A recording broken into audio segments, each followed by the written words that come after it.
안녕하세요. 예, 반갑습니다. 원래 제가 PPT 자료를 사용하는데 오늘 좀 일이 있어갖고 좀 문제가 생겨서 사용 못합니다. 그냥 이렇게 얼굴 보면서 수업을 진행해야 될 것 같습니다. 시험 잘 보셨나요? 네. 문제는 아마 저하고 수업을 하고 계신 분들은 그 표가 나와서 표가 익숙해서 아마 쉽게 썼을 것 같은데 그렇지 못한 분들은 새로운 문제구나 이렇게 생각하실 수 있을 것 같습니다. 문제 유형은 얼마든지 달라질 수 있기 때문에 여러 가지 유형의 문제를 접해보는 것이 굉장히 중요하다고 생각들고 실제 시험장에서 기존에 보지 못한 문제 유형이 나오면 당황스럽게 마련이죠. 그래서 그런 차원에서 미리 한번 생각해보는 것도 괜찮을 것 같습니다. 논술 문제는 여러 가지 형태로 출제를 할 수 있습니다. 이제까지 나왔던 문제 유형은 두 가지죠. 첫 번째는 줄골로 쭉 돼 있는 거, 두 번째는 뭐 표라고 보기도 좀 어려웠고 간단하게 요약돼 있는 표 형태, 두 가지 형태로 출제가 됐죠. 이렇게 그래프나 도표 형태로도 얼마든지 출제 가능성이 있고 아마 올해 아니면 내년이나 뭐 그쯤에서 한번 또 출제되지 않을까 싶습니다. 자, 그러면 문제 해설 들어가도록 하겠습니다. 전체적으로 논술을 푸실 때 푸는 방법 간단하게만 설명드리겠습니다. 먼저 논제를 파악을 해야 되죠. 논제를 먼저 파악합니다. 논제를 파악하고 그 다음에 두 번째 해야 될 일이 주제문을 작성하는 겁니다. 전체 주제. 우리가 한 편의 글을 쓸 때는 그런 한 편의 주제가 있는 글이 돼야 되는 거죠. 그래서 주제 있는 글이 되기 위해서는 논제 파악이 끝나면 한 편의 주제 그러니까 뭐 간단하게 한 줄 정도 한 편의 주제를 상정해 놓는 것이 좋습니다. 원래 글 쓸 때 주제 있는 글, 우리가 이제 글이라고 하는 것이 한 편의 완결된 글이라고 하는 것은 반드시 그 완결된 글을 통해서 주제가 드러나야 되거든요. 원래 그게 정상인데 우리가 이제 교육학 논술로 시험이 바뀌면서 논술에 대한 개념이 별로 없어서 대부분의 제가 알기로는 99% 정도 대부분의 수험생들은 주제 없는 글을 썼고 또 실제로 뭐 학원에서 강의하시는 분도 이렇게 토막글 형태로 그렇게 강의를 해왔었죠. 그러니까 이제 이건 아니다 싶으니까 2015학년도에 이제 주제를 제시해주고 한번 써봐라 이렇게 얘기했고 그럼에도 불구하고 수험생들이 무시하니까 2016학년도에는 고딕체로 아예 확실하게 써봐라 이렇게 했는데 그럼에도 불구하고 또 무시하는 분들도 계셨죠. 학습에 대해서 내년에는 이제 무시하지 않겠죠. 그래서 어쨌든 그 주제가 있든 없든 아니면 또 이렇게 출제할 수도 있죠. 각자 주제를 설정해서 쓰시오. 주제를 줄 수도 있고 각자 주제를 설정해서 쓰시오 이렇게 말할 수도 있고요. 또 그게 없다 하더라도 주제를 만들어서 써야 되는 거예요. 원래. 그러니까 주제가 주어지면 훨씬 쓰기 쉽습니다. 주제를 맞춰 쓸 수 있으니까. 근데 주제가 없더라도 주제를 찾아야 되는 거예요. 주제를 찾는 것은 전체 논제를 파악하면 주제가 드러나는 거예요. 논제 출제할 때도 전체가 일관성 있게 비록 분과 학문별로 영역이 나눠져 있지만 그 전체 분과 학문이 엮어져서 한 편의 주제가 나올 수 있도록 출제를 하게 되거든요. 그런 점에서 일단 논제 파악이 끝나면 두 번째는 주제문을 간단하게 한번 생각해 본다. 그리고 개요 작성 들어갔죠. 개요 작성은 사람마다 다르기 때문에 제가 뭐라고 단정 지을 수는 없는데 일반적으로 이제 핵심어 중심으로 간단하게 화제 형태로 그 개요를 작성할 수 있고 화제 개요 또는 이제 문장 형태로 작성하는 문장 개요도 있는데 두 가지 절충형이 제일 낫죠. 그래서 여러분들이 실제로 개요 작성해 보시면서 어떤 것이 좋은지 생각을 해야 되고 또 두 번째는 시간도 안배해야 됩니다. 시간 안배 이제 앞으로 이제 9월부터는 거의 뭐 모의고사 시즌이기 때문에 여러 가지 문제를 많이 다룰 텐데 개요 작성하는 시간이 얼마나 걸리는지 그리고 실제로 시험 그 답안지 옮길 때 어느 정도 시간이 소요되는지를 체킹해 가면서 자기 나름대로 개요 작성 시간을 염두에 두셔야 될 겁니다. 보통 한 20분에서 30분 정도가 이제 개요 작성 시간입니다. 옮기는 시간 한 30분 정도 잡고 옮기는 시간이 일단 기준이 되겠죠. 옮기는 시간을 먼저 생각을 해보고 써보면서 옮기는 시간을 기준으로 해서 이제 개요 작성 시간을 20분 내지 30분으로 이제 왔다 갔다 하면 되는 거죠. 어떤 분들은 이제 바로 시험지 받자마자 한 5분 있다가 바로 이제 쓰는 사람들 있죠. 답안지 바로 쓰는 사람들. 그런 사람들은 철저하게 무시하셔도 좋습니다. 왜냐하면 그렇게 쓸 수가 없거든요. 그러니까 남이 뭘 하든지 간에 여러분 나름대로 개요 작성을 다 충실하게 하시고 글로 옮기셔야 됩니다. 개요 작성을 충실하게 하셔야지 빠지지 않도록 글을 핵심 내용이 빠지지 않고, 두 번째는 했던 말 또 하지, 중구난방식으로 했던 말 또 하는 그런 문제를 방지할 수 있다고 한 거예요. 자, 그리고 나서 이제 개요 작성할 때는 이제 보통은 이제 본론부터 논점 중심으로 본론부터 개요 작성하고, 본론 그리고 서론 결론 또는 본론 결론 서론 이렇게 나오는데, 본론부터 일단 먼저 작성하는데, 근데 저하고 이제 공부를 하시면 본론부터 작성할 필요가 없어요. 바로 서론부터 바로 나옵니다. 왜냐하면 개요 작성 하기 전에 논제 파악하면 서론이 딱 튀어나오기 때문에, 서론하고 결론은 그야말로 뭐 1분 안에 그냥 끝나는, 그냥 그래서 개요 작성 논제 파악이 끝나면 서론 결론이 바로 튀어나오기 때문에 바로 이제 모든 시간 이제 본론에다가 할애하고 개요 작성 들어가시면 됩니다. 자, 그리고 나서 이제 개요 작성 끝났으면 이제 답안지로 옮기겠죠. 옮기고 한 5분 정도 시간을 남겨두고 전체적으로 다시 한번 쭉 수정 들어갑니다. 수정할 때는 배점 기준표를 다시 보면서 빠진 게 있는지 없는지를 확인해 가면서, 빠진 부분이 있으면 다시 채워놓고, 또 문맥상 글의 흐름에서 좀 논리적으로 어색한 부분이라든지 문장 표현에 어색한 부분이 있는지를 파악해 가면서 큰 단위에서 작은 단위로 수정해 나가는 겁니다. 전체 주제가 드러나고 있는지 먼저 보고, 그 다음에 문단별로 한 문단별로 주제가 잘 드러나고 있는지, 문단이 완결성 있게 문단이 구성되고 있는지, 그 다음에 세부 내용으로 들어가서 논점에 대한 내용들이 들어와 있는지, 그리고 문장 표현이 어색한 부분이 없는지, 그럼 마지막으로 어휘의 문제, 이렇게 큰 부분에서 작은 부분을 이렇게 들어가면서 수정하는 것이 원칙입니다. 자, 먼저 논제 파악을 할 때는, 논제 파악 부분은 여러분 문제를 보시면 지시문이 하나가 있고, 그 다음에 제시문이 있고, 배점 기준표가 있죠. 그러면 논제 파악을 할 때는 먼저 지시문을 먼저 보는 겁니다. 지시문을 읽고, 두 번째 읽어야 될 게 제시문을 읽는 것이 아니라 배점 기준표를 읽습니다. 그래서 지시문과 배점 기준표를 통해서 핵심 논점을 확정 짓습니다. 어떤 논점이 출제된 것인가, 논점. 그리고 그 논점이 예를 들어서 지금 같은 문제 같은 경우는 현대 교육 철학의 교육 원리 세 가지 논술하라 그러면, 현대 교육 철학이라고 하는 것이 무엇인가, 어쨌든 현대 교육 철학이 핵심 논점이라는 것은 알 수 있겠고, 그 다음에 교육 원리 세 가지 논술하라는 것은 교육 원리가 각각 하나씩 1점씩 들어간다는 것을 알 수가 있겠죠.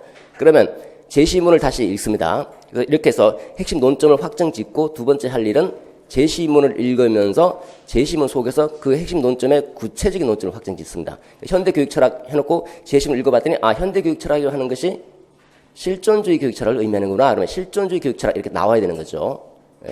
그리고 나서 실존주의 교육 원리 세 가지 이렇게 이제 찾아내는 건데, 어쨌든 제시문을 읽으면서 제시문을 읽을 때 이 관점이 제시되는 경우도 있고 관점을 추론하는 경우도 있습니다. 그러니까 관점 제시형과 관점 추론형 두 가지가 있는데, 관점이 제시되는 경우, 예를 들어서 유의미 학습이다, 또는 마샤의 정체성 지위 이론의 관점에서라고 해서 관점을 이미 주고 있죠. 관점이 제시될 때는 이미 구체적인 논점이 확정되어 있는 상태입니다. 근데 관점이 제시되지 않고 추론해야 되는 경우도 있죠. 첫 번째 논점 같은 경우, 그다음 세 번째 논점 같은 경우, 교육과정의 방법론, 무슨 교육과정을 의미하는지 아직 확정이 안 돼 있는 거죠. 이런 거는 제시문을 읽으면서 구체적인 논점으로 확정 짓는 겁니다. 그래서 구체적인 논점이 확정이 됐죠. 그리고 배점 기준표를 통해서 배점이 어떻게 분할되는지를 일단 확인해야 돼요. 그 배점이 어떻게 분할되는지 확인하면 그 배점에 맞게 해당되는 내용을 찾아서, 핵심 내용들을 찾아서 써주시면 되는 겁니다. 그래서 이렇게 중요한 거는 득점 포인트에 맞게 딱딱 쳐주는 거예요. 딱딱. 요즘에 올림픽 시즌이잖아요. 보면 태권도 같은 경우는 재미가 없다고 하잖아요. 재미없는 이유가 뭡니까? 득점에 연연해 하는 거예요. 그죠? 득점에 해당되는 부분만 치려고 하니까 재미가 없어지는 거죠. 근데 재미가 없어도 상관없습니다. 금메달을 따면 되는 거 아니에요. 그죠? 마찬가지예요. 논술 이거 그렇게 뭐 화려하게 아주 잘 쓸 필요가 없는 거예요. 점수만 잘 맞으면 되는 거예요. 점수를 잘 받기 위해서는 어떻게 해야 되는가? 득점 포인트를 잘 알고 득점 포인트에 맞게 탁탁 쳐주기만 하면 되는 거예요. 그러면 어떻게 점수를 안 줄 수가 없다는 거예요. 율곡이의 선생 아시죠? 율곡이의가 과거 시험 몇 번 봅니까? 9번 보잖아요. 9번 시험에서 9번 다 수석 합격했거든요. 율곡이의가 장원했다는 겁니다. 여러분 율곡이의의 답안지 본 적 있습니까? 제가 율곡이의의 답안지를 보니까 답안지 수준은 별로 높지 않아요. 뭐 그 수준이 어디 가겠습니까? 어릴 때니까. 근데 그 답안지를 보면서 이 사람은 답안지를 쓸 줄 안다는 거예요. 제가 딱 보면서 느낀 게. 왜냐하면 문제가 주어진 논술식이잖아요. 문제가 딱 주어져 있는데 문제를 딱 읽고 저는 이런 것을 써줘야 되겠구나 이렇게 생각했는데 딱 읽고 보니까 다 쓰고 있는 거예요. 전부 다. 깊게 쓰지는 않고 얇게 쓰고 있는데 깊이는 없는데 다 하나씩 건드려주고 있는 거예요. 다 건드려주니까 점수를 안 줄 수가 없잖아요. 요거 하나 건드리면 1점 들어가고 요거 하나 건드리면 1점 들어가고 이렇게 점수가 들어가는데 다 터치를 해주고 있으니까 점수가 좋은 점수가 나올 수밖에 없는 겁니다. 우리 과거 시험 같은 게 9번 시험 보잖아요. 그죠? 먼저 성균관 입학시험, 소과, 초시, 복시 보죠. 2번 봅니다. 그 다음에 그거 합격하면 이제 100회를 주잖아요. 성균관 이제 다니면서 이제 300점 점수를 딱 점을 찍으면 대과에 응시할 수 있는 자격이 주어지죠. 대과 몇 번 보니까 3번 보잖아요. 초시, 복시, 전시. 초시에서 초장, 중장, 종장. 전시에서 복시에서 초장, 중장, 종장 해서 33일을 걸러냅니다. 다시 임금님 앞에서 전시를 보게 되는 거예요. 그래서 총 몇 번입니까? 9번을 보게 돼. 9번. 그 9번 시험을 다 수석했다는 거예요. 그 이유가 제가 말씀드린 대로 해당되는 부분, 점수가 어디에 배당되는지를 알고 그 부분을 다 얇게 사사사 건드려준다는 거예요. 그러니까 교육학 논술이든 여러분 전공 논술이든 마찬가지입니다. 중요한 거는 점수를 분명하게 파악해야 돼요. 어떤 부분에 점수가 배당되고 있는지를 확인한 다음에 그 부분을 건드려줘야 된다는 겁니다. 그래서 배점 기준을 확인하고 배점 기준을 분석하는 것이 굉장히 중요한 거예요. 됐죠?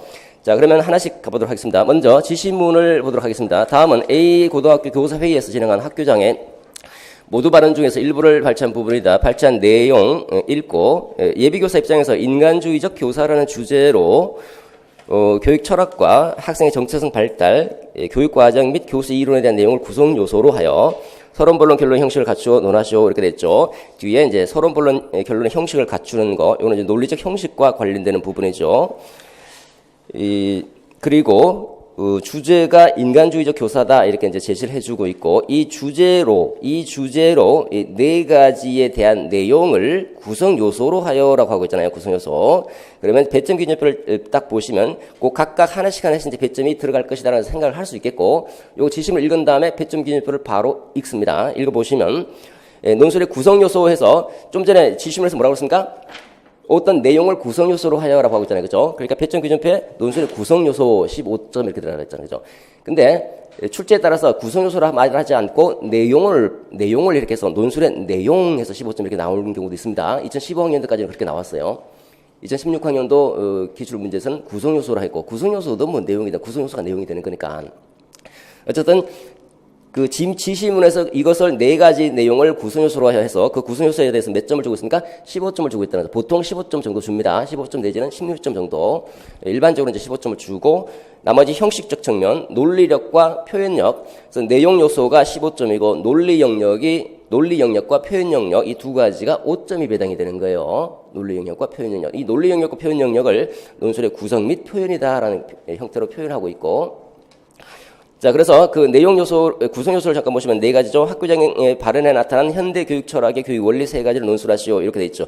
자, 요거, 일단은 현대 교육 철학이 뭔지는 모르겠다.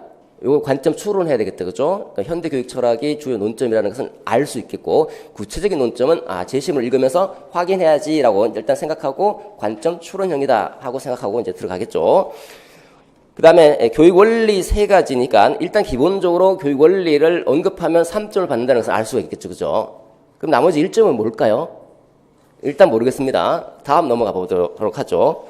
마샤의 정체감 지위 이론의 관점에서 관점이 이미 주어져 있고 별지자로의 기억과 니은의 특징을 설명하시라고 되어 있죠. 기억과 니은의 특징 두 가지인데 두 가지 설명하라는 것도 역시 3점을 주고 있네요. 그러면 기억 1점, 니은 1점이 들어가는 것은 확실한데 나머지 1점은 뭘까요? 모르겠습니다. 또 한 번 넘어가 보죠. 그 다음에 학교장이 강조한 교육과정의 방법론 네 가지. 교육과정이 뭔지는 모르겠습니다. 일단 어떤 교육과정이 있고 그 다음에 방법론 네 가지를 써놔놓고 여기는 4점을 주고 있네요. 그럼 여기는 점수를 확정하기가 쉬워요. 하나씩 1점씩 주겠지라고 하는 거 그죠? 근데 그렇지가 않을 수도 있거든요. 일단은 어쨌든 네 가지에 각각 1점씩 주겠다는 것은 네 가지 쓰면 4점을 받는 건 확실해요. 세 가지 써도 4점을 받을 수가 있는 거예요. 어쨌든 우리가 여기서 생각할 수 있는 하나씩 1점씩 배당되어 있구나라는 것을 알 수가 있겠다. 마지막입니다. 유의미 학습, 유의미 학습은 오스벨 유의미 학습인가 보다 이렇게 대충 이제 생각을 해볼 수 있겠고, 조건 세 가지, 역시 4점이네요. 그러면 첫 번째 논점, 두 번째 논점, 네 번째 논점이 세 가지에 4점을 주고 있죠. 그럼 세 가지 쓰면 일단 기본적으로 3점을 받는다는 것은 우리가 쉽게 알 수 있겠는데, 그럼 1점은 어디 있느냐? 1점은 출제자의 마음이에요. 출제자의 마음. 그 출제자의 마음을 우리가 모르잖아요. 실제로 채점 기준표, 여러분 채점 기준표 여러분 모르시죠? 채점할 때 채점 기준표가 이제 이 교육과 교수들이 이제 몇 명 교수, 3명 교수가 이제 들어와서 출제를 하잖아요. 그러면 그 출제한 교수가 그 나머지 지금 말씀드리는 1점짜리 이거 1점을 그 교수가 자기 자의적으로 판단해서 얘기를 하는 거예요. 그래서 첫 번째는 예를 들어서 첫 번째 같은 경우는 현대 교육 철학의 교육 원리라고 했으니까 현대 교육 철학이 실존주의라는 것을 알고 있는지, 이렇게 논점을 그러니까 관점을 확정할 수 있는지, 실존주의고, 두 번째 실존주의라는 것을 알고 실존주의를 설명할 수 있는지, 그러면 내가 1점 주겠다. 그 다음에 각각의 교육 원리에 대해서 서술해주면 3점을, 세 가지 서술해주면 3점을 주겠다. 이게 첫 번째 첫 번째. 두 번째입니다. 두 번째는 실존주의라는 말을 쓰지 못하더라도 교육 원리 세 가지를 쓰면 3점을 주겠다. 그리고 그 세 가지에 대해서 구체적으로 설명해주면, 세 가지 다 설명해주면 1점을 주겠다. 1점을 주겠다. 이런 두 가지 방식이 있어요. 두 가지 방식. 그렇기 때문에 첫 번째 논점은 교육 철학 교수가 냈고, 그 다음에 마지막 논점은 뭐 교육 심리나 뭐 교수 이론 전공 교수가 냈겠죠. 냈으면 마지막 논점은 채점 기준이 1점짜리가 달라질 수도 있다는 거예요. 예를 들어서 첫 번째 논점에서 실존주의를 알고 실존주의에서 설명해 주면 1점을 주겠다. 이렇게 채점 기준표를 세우고, 마지막에 출제한 교수는 유의미 학습 조건 세 가지를 제시하고 각각에 대해서 구체적으로 설명해 줄 수 있으면 1점을 주겠다. 이렇게 할 수 있다는 거예요. 그러니까 지금 1점짜리가 어떻습니까? 두 가지 형태가 있죠. 첫 번째는 관점이 없는 경우 또는 관점이 있는 경우 마찬가지입니다. 그 관점에 대해서 설명해 주면 1점. 두 번째 방식은 그 하나하나에 대해서 구체적으로 부연 설명을 해주면 1점 주겠다. 그럼 여러분들 어떻게 해야 됩니까? 둘 다 해야 둘 다. 그죠? 둘 다. 누가 어떤 관점, 어떤 그 루브릭으로 출제했는지 우리가 모르기 때문에 둘 다. 그러면 완벽하게 1점을 가져갈 수 있다는 거예요. 빠짐없이. 됐죠? 이렇게 해서 확정을 짓습니다. 두 번째입니다. 논리 영역과 표현 영역으로 넘어가 보도록 하죠. 먼저 표현 영역은 표현의 적절성에서 2점이 배당되어 있죠. 이 표현은 어떻게 점수를 배당하느냐. 표현 점수는 일단 기본적으로 표현은 뭘로 구성이 됩니까? 어휘로 구성이 되잖아요. 그죠? 어휘의 정확성과 풍부성. 어휘를 정확하게, 특히 교육학 용어 정확하게 써야 됩니다. 실존주의인데 뭐 실미주의다, 뭐 현상주의다, 엉뚱한 얘기 쓰면 안 된다는 거예요. 어휘를 정확하고 그리고 풍부하게 쓸 수 있어요. 똑같은 말, 비슷한 말 반복해서 여러분 보면 첫 번째 내용이나 두 번째 내용이나 거의 비슷한데 그냥 딱 잘라서 자기가 이제 별로 아는 게 없으니까 그런지 모르겠지만 첫 번째 내용을 A라고 써놓고 두 번째 내용을 A-라고 쓰고, 그러면 거의 뭐 A나 A-랑 거의 똑같기 때문에 점수를 줄 수 없는 거 있때는 그냥 두 개를 2점 주는 게 아니라 그냥 1점을 주는 겁니다. 이렇게 어휘가 다른 형태로 풍부하게. 그리고 문장이 어휘가 모이면 문장이 되죠. 문장이 간결하고 문장이 정확한가, 문장을 정확하게 쓰고 있는가. 그리고 문단 구성력, 마지막 세 번째, 문단을 통일성 있고 응집성 있게 쓰는가. 문단의 통일성과 응집성. 문단의 통일성이라고 하면 뭡니까? 통일성, 코히런스. 통일성은 의미적으로 연결되다. 여러 가지 몇 가지 문장들로 하나의 문단이 구성되죠. 그 하나의 문단이 구성될 때 그 문장들이 의미적으로 서로 연결돼 있을 때, 그러니까 쓸데없는 내용이 안 들어간다는 겁니다. 쉽게 얘기하면 주제의 통일성, 주제가 한 문장들이 하나의 주제를 중심으로 해서 의미 있게 연결돼 있으면 통일성이 있다라고 하는 것이고요. 그 다음에 응집성이라고 하는 것은 응집성 장치를 쓰든지 응집성 장치를 쓰지 않든지 문장과 문장이 응집성 있게, 그러니까 유기적으로 이건 요거는 표면적인 연결성을 얘기하는 건 표면적으로 문장이 표면적으로 잘 연결되고 있는지, 요 두 가지가 문단의 응집성과 통일성입니다. 요렇게 해서 어휘, 문장, 문단 요 세 가지 다 갖춰주면 2점 들어갑니다. 2점. 이거는 이제 감점 요인이다 보시고 요거 충족이 안 되면 이제 1점씩 깎겠다는 겁니다. 이렇게. 그 다음에 그 위에 있는 거 논리적 형식이죠. 논리적 형식은 논리성입니다. 그러니까 논리성에 지금 3점을 주고 있죠.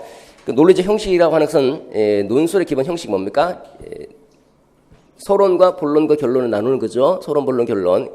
그래서 억지로 1 서론, 2 결론, 2 본론, 3 결론 이렇게 쓰면 안 돼요. 이거는 논술은. 왜냐하면 한 편에 완결된 글이라 해야 되지. 무슨 개조식으로 1 서론, 2 본론 이렇게 쓰면 안 되는 거예요. 그냥 그 자체로 한 편의 글이 돼야 되는 그 자체로. 그래서 글 자체가 글인데 문단을 보면 문제는 한 글자 들여쓰기 하죠. 문단을 보면 그 문단이 서론의 형식을 갖추었다. 본론의 형식을 갖췄다. 결론의 형식을 갖췄다. 그러면 서론, 본론, 결론의 형식을 갖춘 겁니다. 갖췄죠. 갖추면 일단 논리적 형식에 맞게 되는 겁니다. 그리고 두 번째는 논리적으로 써야 되잖아요. 논리적으로. 논리적으로 쓴다는 말은 적절한 근거를 바탕으로 해서 주장을 피력하는 겁니다. 그러니까 주장만 나오는 것이 아니라 어떤 적절한 근거를 바탕으로 해서 주장을 피력해야 되겠죠. 그 근거가 때로는 제시문에 있는 내용을 끄집어 올 수도 있고 때로는 제시문 이외에 나머지 내가 알고 있는 지식들을 끌고 와서 근거로 설정할 수 있는 겁니다.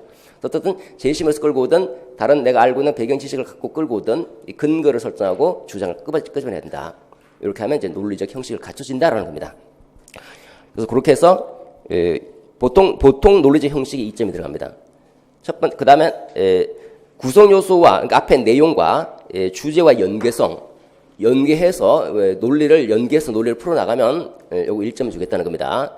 요거는 이제 바뀔 수도 있습니다. 여기 2점 주고 뒤에 논리적 형식 1점 줄 수도 있고 순서가 바뀔 수도 있지만 이 두 가지 요건을 충족하면 3점을 가져가겠다. 그래서 이 5점은 손쉽게 가져올 수 있는 겁니다. 연습을 여러 번 해보면.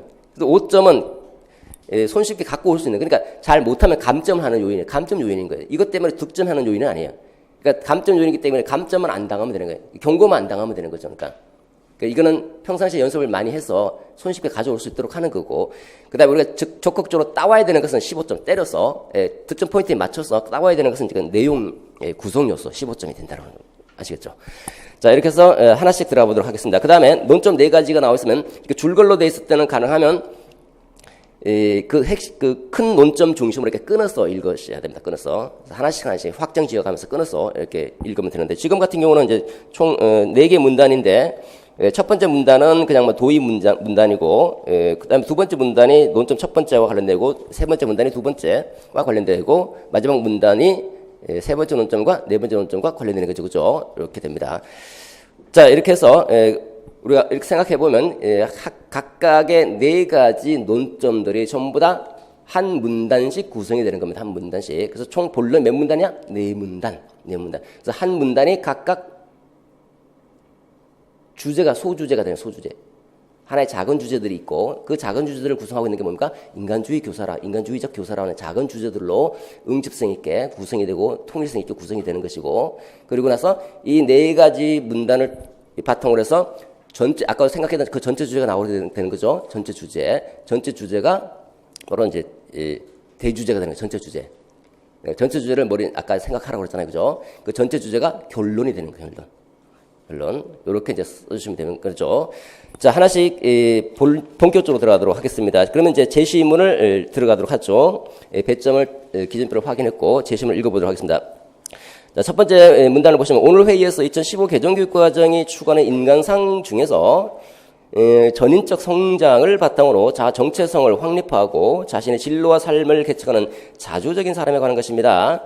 이 지점과 관련해 현재 우리 학교 교육의 현실과 개선점을 논의해보고자 한다 해서, 딱 봤더니 그 전인적 성장, 자주적인 사람, 정체성, 진로, 이런 것들이 강조되고 있구나라는 것을 알 수 있겠고, 이와 관련된 내용들이 그 밑으로 나오겠다라는 것을 알 수가 있을 겁니다. 그죠? 무슨 내용인지는 잘 모르겠습니다. 다음 문단을 읽어봐야 되겠죠. 다음 문단을 읽을 때는 이제 뭘 생각하면서 읽어야 될까요? 요게 교육 철학이 나오겠지 하면서 어떤 교육 철학인지 생각하면서 읽어봐야 될 겁니다. 첫 번째 문단 들어가도록 하겠습니다. 첫 번째 문단, 먼저 교육 철학의 정립에 관한 문제입니다. 그동안 우리 학교가 대학 입시에서 두드러진 성적을 내면서 높은 대학 진학률을 자랑해온 것은 사실입니다. 그러나 그 이면에는 성적으로 등급한 학생, 성적을 매개로 한 교사와 학생의 도구적 관계가 우리 학교 교육을 지배해왔다. 교사와 학생 상호 간의 관계가 나와 너의 인격적 관계로 맺어지기보다는 나와 그것의 대상적 관계로 전락했더라. 인격적 소통, 인간 형성의 관계가 전제되지 않고서는 2015 개정교육과정이 추구하는 전인적 성장의 교육은 요원할 것이다. 전체적으로 딱 봤더니 읽어보면 공부 좀 하신 분들은 다 아시는 내용이잖아요. 그죠? 아, 이거 실존주의구나. 실존주의. 어디를 보고 알 수 있습니까? 실존주의라고 하는 것은 우리가 어떤 것을 근거로 해서 실존주의라는 것을 확인할 수 있을까요? 도구적 관계니, 뭐 인격적 관계니, 뭐 대상적 관계니, 그러니까 사람과 사람의 관계가 어떻게 맺어지고 있는가, 이걸 통해서 이 실존주의구나라는 것을 확인할 수 있게 되는 거죠. 그죠? 그래서 현대 교육 철학은 실존주의다 이렇게 확정 짓게 되는 겁니다. 자, 첫 번째 논점 교육 철학이죠. 현대 교육 철학. 이거 원래 제가 필기를 안 하고 이렇게 PPT로 딱 쏴드려야 되는데 현대 교육 철학입니다. 뭐다? 실존주의 교육 철학이다라는 것을 확인할 수가 있습니다. 이 실존주의 교육 철학의 교육 원리 세 가지를 설명하라고 그랬죠. 그럼 여러분들은 이제 개요 작성을 하는 겁니다. 개요 작성. 뭐부터 써야 될까요? 첫 번째, 요거 개념 써주자. 왜? 여기 점수 들어갈 수 있으니까 1점짜리. 1점짜리, 그죠? 두 번째,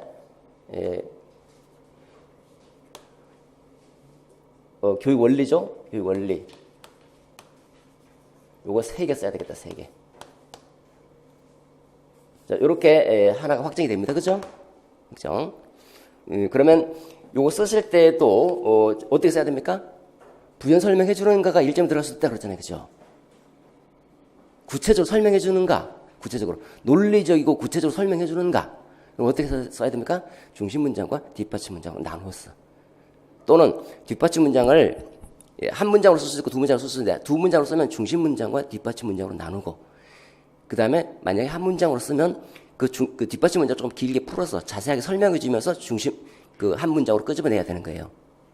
거기까지 생각하셔야지 나머지 1점 여기 들어갈 수도 있고 여기 들어갈 수도 있으니까.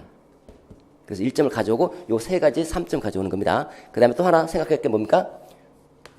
주제. 전체 한 문단이죠? 한 문단의 주제. 주제가 뭡니까? 인간주의적 교사다. 딱 확정해주고 있죠? 그러면, 별로 신경 쓰지 않고, 그래, 인간주의적 교사. 요렇게 하면 완벽하다. 그죠? 그죠? 빠질 데가 없어요. 어떻게 빠집니까? 그 다음에 그러면 요거는 실존주의 교육 철학은 관점을 추론했잖아요? 관점을 추론했죠? 추론했으면 추론의 근거가 있어야 될 거 아닙니까? 근거. 어떤 점에서 그렇게 추론했는지, 추론의 근거. 요거는, 입증을 해야죠, 입증. 어떻게 입증합니까? 연역적으로 할 수 있고, 귀납적으로 할 수도 있고요. 여기서는 연역적으로 갑시다, 연역적으로. 그래서 요거, 연역법으로. 이거 왜 합니까? 이거 왜 하죠? 논술의 구성 및 표현에서 논리 때문에 논리 점수를 받으려고 요거 하는 거예요. 요거 논리 점수 받으려고. 논리성 있게 표현해야 되니까 논리적 형식에서 서론본론 결론 형식에서 서론본론 형식 갖추지만 아까 제가 뭐랬습니까? 주장을 끄집어내더라도 근거를 가지고 주장을 끄집어내야 된다는 거죠. 그 근거를 설정해줘야 되니까 그 근거를 연역법에 의해서 근거를 설정하는 겁니다. 근거 설정하는 방법은 많습니다. 다양한 방법이 있는데 제가 여기서는 연역법 하나만 말씀을 드리겠습니다. 이렇게 해서 논리성에서 점수를 가져온다. 저하고 논술 하시면요, 진짜 논술 쉬워요. 여기 노량진 수원과에서 논술을 저하고 하는 사람 아무도 없어요. 진짜 여기 교육학 선생님들은 저를 너무너무 잘 알아요. 왜냐하면 유명한 사람이에요. 굉장히. 근데 여러분들은 잘 모르죠. 제가 지적 분노를 느끼고 있는 것 중에 하나가 교육학 논술인데 논술을 몰라요. 논술을 객관식 시절로 하니까 어떤 그 교육학 선생님 그런 얘기도 했어요. 저한테 자기는 개조식으로 이렇게 쓸 수는 있는데 답안지를 못 쓰겠다는 거예요. 이게 쓰는 게 너무 어렵다는 거예요. 너무 어렵죠. 그게 누구나 할 수 있으면 누구나 다 쓰게요.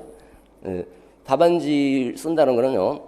그래도 모범답안을 쓰는 경우는 뭐 최소한 뭐 10년 정도 이상 그렇게 계속 써본 사람만이 할 수 있는 거거든요.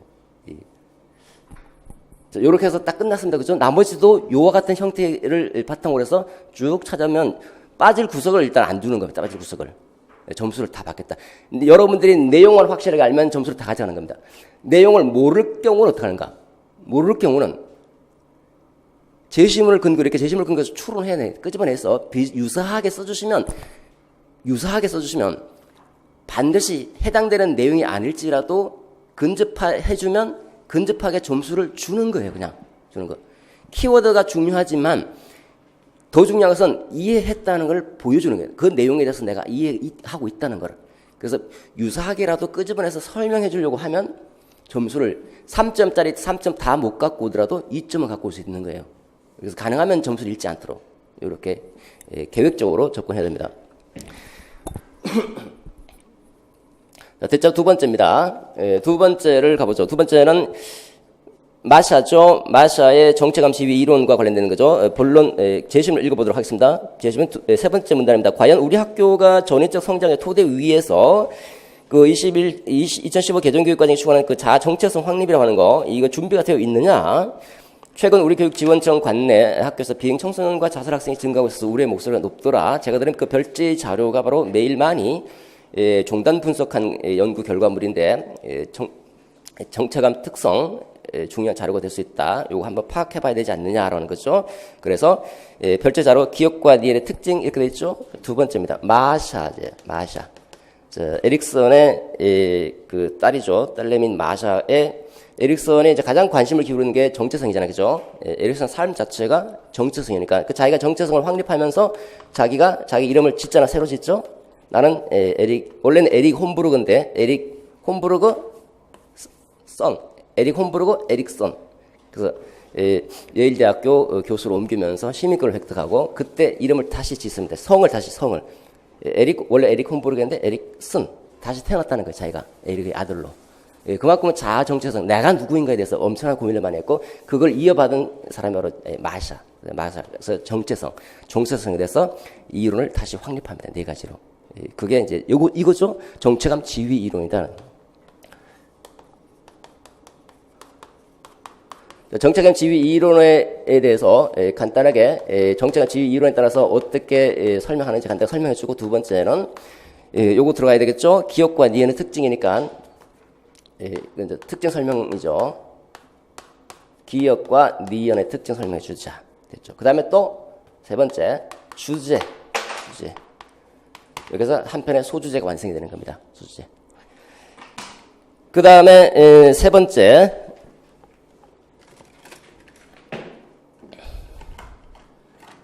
이 글씨 쓰면서 하는 것도 나름대로 괜찮네.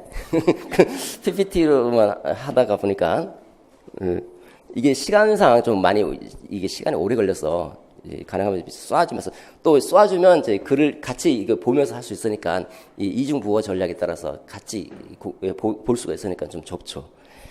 자, 그 다음에 세 번째 논점과 관련해서 제시문 분석 들어가도록 하죠. 교육 철학의 구체적 실천을 위해서는, 그러니까 실존주의 교육 철학의 구체적 실천을 위해서는 교육과정과 교수 이론에 대한 고민이 필요하다라는 거죠. 삶과 분절된 지식을 주입하는 시대는 지났다. 실존적 체험과 반성의 과정을 강조하는 교육과정이 되어야 된다. 살아가면서 체험이 어떤 체험을 했고 그게 자신의 존재 의미에 어떤 관련성을 갖고 있는지 여러분들 살아가다 보면 여러분들이 어떤 체험을 하느냐라서 이런 존재의 의미가 굉장히 중요한 부분인 거예요. 그죠? 실존이라고 하는 것은 체험이거든요. 체험. 실존은 어떤 사물에 대해서 그 객관적 사물에 대해서 주관적으로 의미를 부여하는 과정이에요. 의미를. 여러분들이 저하고 처음 만난 사람은 저라고 하는 권지수라고 하는 객관적인 사람을 나름대로 이 강의를 듣거나 같이 얼굴을 맞대면서 의미를 부여할 거 아니에요. 저 사람 괜찮은데? 저 사람 특이한데? 이렇게 의미를 부여하죠. 그죠? 이게 현상학적으로 서로 보고 있는 거예요. 현상학적으로. 해석하고 이를 통해 자기 반성적 삶을 살아가도록 하는 것이다. 여기까지죠. 여기까지. 자, 여기까지를 보면 어떤 교육과정이죠? 교육과정의 재개념과 관련되는 파이나 또는 파이너의 쿠레레이죠. 쿠레레, 그죠? 파이나 쿠레레. 그래서 파이나 또는 파이너의 쿠레레와 관련된다. 이렇게 확장할 수 있겠고, 근거가 뭡니까? 체험과 반성. 이걸 교육과정으로 삼자라고 여기서 체험 자체를 강조했잖아요. 체험 자체를, 그죠? 체험 자체. 간단하게 설명해주고 두 번째 두 번째가 방법론 네 가지죠. 방법론 네 가지. 둘, 셋, 네 가지. 그 다음에 세 번째 주제. 이렇게 다 써놔야지 빠지지 않는 거예요. 빠지지가. 그 다음에 네 번째 마지막이죠. 마지막 네 번째가 유의미 학습과 관련되는 부분이고, 나아가 교수학습에서도 다인수학 급입을 전제로 할 때 강의법의 새로운 혁신이라, 강의법을 좀 새롭게 하자라고 하는 겁니다. 낮게 단편적 지식을 전달하는 주의식이 아니라 지식 체계가 학생의 인지 구조에 의미 있게 연결되도록 교수학 방법을 혁신해야 한다. 요게 포인트가 되는 거죠. 이게 뭡니까? 유의미 학습이다라는 거죠. 학생들이 지식을 의미 있게 수용할 때 그 지식이 의미 있는 수용, 그 유의미 수용이죠. 요것도 이제 포인트, 같은 포인트입니다. 그럴 때만이 인격적 알을 구현할 수 있고 자신의 인지적 안볼고로 세상을 이해하고 인간다운 삶이라고 하는 인간다운 삶이라고 하는 교육과정에 추구하는 인간상을 우리가 확립할 수 있다, 해줄 수 있다 이렇게 생각하고 있죠. 네 번째가 오수벨의 유의미 학습이다. 오수벨이란 말 써주는 게 훨씬 좋습니다. 왜냐하면 이 같은 경우는 다 오수벨을 알고 이 같은 경우는 유의미 학습을 대부분 다 쓸 수 있기 때문에 오수벨을 쓰든 안 쓰든 별로 차이가 없어요. 근데 예전에 2015인가 그 백워드 교육과정 나왔을 때 있죠. 대부분 다 타일러로 설명했거든요. 백워드로 설명한 분들이 몇 프로 안 됐어요. 그래서 백워드란 말만 써도 그 점수를 줬다라는 겁니다. 그러니까 그 어떤 그 학자 이름 또 다른 그다음 논점 또 뭐더라? 기억이 안 나는데 지금 갑자기 학자 이름만 써도 1점을 줬다는 거예요. 그게 무슨 점수입니까? 그만큼 많은 분들이 점수가 저주하면 이 학자 이름 하나 쓰는 거 가지고도 점수 주는 거예요, 그냥. 그러니까 가능하면 쓸 수 있으면 나머지 자신 있으면 안 써도 돼요, 이거는. 나머지 내용 여기서 점수 다 받으면 되니까. 여기 점수 못 받는 사람은 이걸 통해서 다시 보충할 수도 있거든요. 자, 요거 몇 가지입니까? 세 가지 쓰라는 거죠. 첫 번째 이제 간단하게 여기 뭔지 개념 설명해주고, 두 번째 세 가지 조건 세 가지 쓰고, 그 다음에 세 번째 주제 쓰다. 자, 이렇게 해서 네 개의 소문단이 구성이 됩니다. 네 개의 소문단을 통해서 각각의 주제들이 소주제가 다 드러나죠. 이 전체 소주제 다 모아서 뭐가 됩니까? 1문단, 2문단, 3문단, 4문단 다 모아서 하나의 전체 주제가 나와요. 전체 주제. 전체 주제가 여러분들 생각하고 있는 아까 말씀드린 그 주제문이 되는 주제문. 이게 결론 첫 번째 문장으로 딱 매듭을 지어주는 겁니다. 이렇게 끝. 이렇게 서로는 이 전체 주제를 염두에 두면서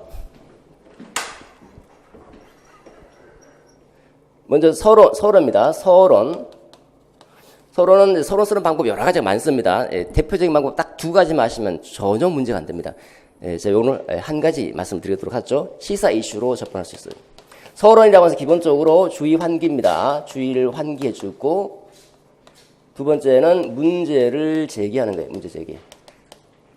주의 환기는 두 가지로 구성이 됩니다. 도입 문장 첫 문장부터 막히죠. 뭘 써야 될까? 그 다음에 이 도입 문장을 뒷받침하는 뒷받침 문장. 그 다음에 문제 제기. 이렇게 들어가면 되는데, 시사 이슈형, 오늘 말씀드린 시사 이슈형입니다. 시사 이슈형은 시사 이슈를 토대로 해서 내 생각을 피력하는 겁니다. 그러니까 시사, 이슈, 다시 말해서 시사를 기점으로 해서 이 전체가 뭡니까? 전체 뭐죠? 이거 전체 뭡니까? 전체 전체가 뭐죠? 전체 주제 핵심어가 인간주의적 교사잖아요. 그죠? 인간주의적 교사라고 하는 이 전체 핵심어, 주제어, 핵심어가 중요하다라는 중요성. 서술어는 중요하다, 핵심어가 중시되고 있다, 핵심어가 요청된다, 필요하다, 이런 서술어를 먼저 생각해요. 핵심어가 중요하다, 이거 먼저 생각하십시오. 핵심어가 중요하다. 만약에 문제가 되는 부분이라면 핵심어가 문제가 되고 있다, 핵심어가 문제치되고 있다, 핵심어에 대한 주의가 요구된다, 이렇게 핵심어의 중요성, 핵심의 의미를 간단하게 얘기해주고, 기점은 시사를 기점으로, 시사가 뭡니까? 오늘날 21세기 또는 최근 핵심어가 중시된다. 최근 인간주의적 교사가 중시되고 있다.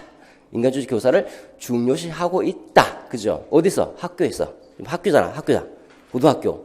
고등학교를 포함한 전체 학교. 최근 교육 현장, 학교 교육 현장에서는 인간주의 교사가 중요시되고 있다. 왜 중요시될까요? 왜? 원인 플러스 핵심어 중시되고 있다. 요거 써도 되고 안 써도 되고.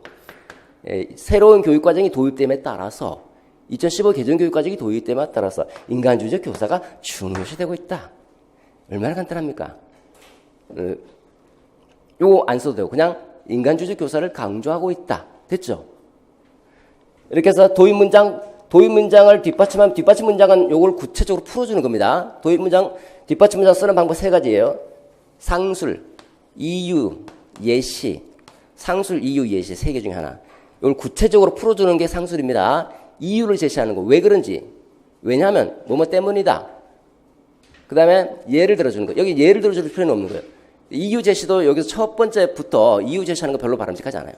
그냥 상술, 구체적으로. 그럼 구체적으로 상술 어떻게 할 것인가? 요거는 요 문제 제기 네 가지 논점 있죠? 1, 2, 3, 4.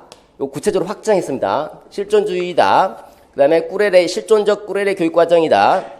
그 다음 마사의 50을 유의미 학습이다. 요거 세부적으로 우리가 확정된 구체적인 논점. 확정된 구체적인 논점이 문제 제기예요. 문제 제기. 각각에 대해서 논의하고자 한다는 겁니다. 그럼 요 각각에 대한 논의가 세 번째 올 것이고 가운데는 요걸 조금 더 위로 올라간다. 이거 좀 더 위로 올림. 그러니까 구체적으로 확정되기 전. 교육 철학의 원리 이거 써라고 하니까 실존성이 강조되고 있다. 이것도 정체감 지위 이론이 몇 가지가 있잖아. 두 가지. 이게 아니라 정체감 여기 문제가 뭐였습니까? 지시문을 보면 정체감 발달하는 정체감 발달. 그 다음에 여기는 지시문에서는 그냥 교육과정이라 하고 있으니까 뭐 교육과정이라고 언급해도 좋고요. 조금 더 이건 구체적으로 어느 상황을 판단해서 조금 더 구체적으로 들어갈 수도 있고.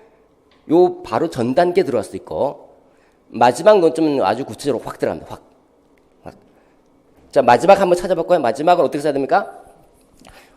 먼저 거기 예시 답안도 있지만 학교장의 발언 내용을 토대로 해서 네 가지죠. 실존주의 교육 철학의 교육 원리와 여기 배점 기준표하고 지시문에 실존주의가 아직 안 나왔잖아요. 근데 우리가 제시문을 읽고 실존주의로 확증했죠? 그러면 구체적으로 그냥 실존주의로 써주세요. 근데 만약에 제시문을 읽었는데 실존주의가 안 나오더라. 그러면 어쩔 수 없습니다. 그때는 그냥 교육 철학 이렇게 나오고 알면 실존주의 교육 철학의 교육 원리 그 다음에 정체감 지위 이론에 따른 그 특징, 정체감 지위 이론의 특징, 쿠레넬의 방법론 마지막으로 오쇼벨의 유의미 학습의 조건 이 네 가지를 검토. 이거를 토대로 이 네 가지를 검토하면서 어떤 주제? 인간주의적 교사. 지시문에 뭐라고 나오고 있습니까? 예비교사 입장에서 인간주의적 교사라는 주제로 하고 있잖아요. 그죠? 예비교사 입장에서 인간주의적 교사라는 주제로 논하고자 한다. 이렇게 생각해요. 이게 마지막 문장입니다. 그 바로 위에 있는 거예요. 뒷받침 문장은 얘와 얘 사이에 있는 거죠. 이렇게 연결돼야 되니까 매끄럽게 논리 비약 없이 매끄럽게 연결돼야 되니까 요 바로 위에 있는 거. 그러니까 학교 현장에서는 이해가 중시되고 있으니까 현재 학교 교사는 어떻게 됩니까? 요거 어떻게 해야 되냐? 요거 잘 파악해서 잘 지도해야 된다는 내용 여기 나와야 되겠죠, 그죠? 그리고 이 논점을 내가 파악해볼게. 이거 한번 살펴볼게. 이렇게 들어오는 거예요. 그럼 여기 두 번째 문장은, 요 뒷받침 문장은, 그러니까 학교 현장 교사는,